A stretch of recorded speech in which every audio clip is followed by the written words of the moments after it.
So when you're working with artists in the field of community engagement, a special challenge that comes with working with touring artists is often the length of time that they're here. The question is, how deeply can artists really engage with the community when they're in that community for, say, 48 hours or 36 hours?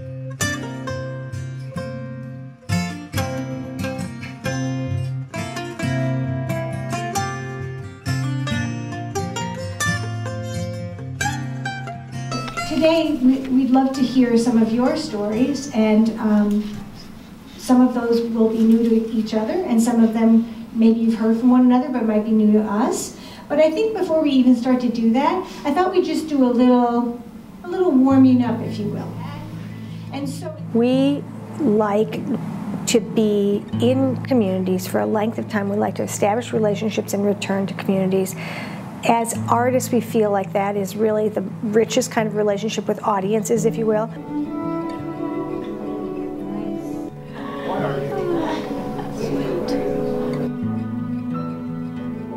So the ability to bring Stuart Pimsleur in was significant because they bring with them decades of work, off the stage work in communities, and part of which is in healthcare environments. And so they do a program for stroke survivors, they've got a program for caring for caregivers, and they have a wealth of experience using dance and movement to get people to express themselves in new ways. A lot of the people that we engaged in this residency are people who are probably not used to working with a dance company. We went to lots of, whether it's a place of healing or certain schools that we went to or different places around the community, where the people who we were walking into the room to meet were probably thinking, this all sounds great, but what is a dance company doing here?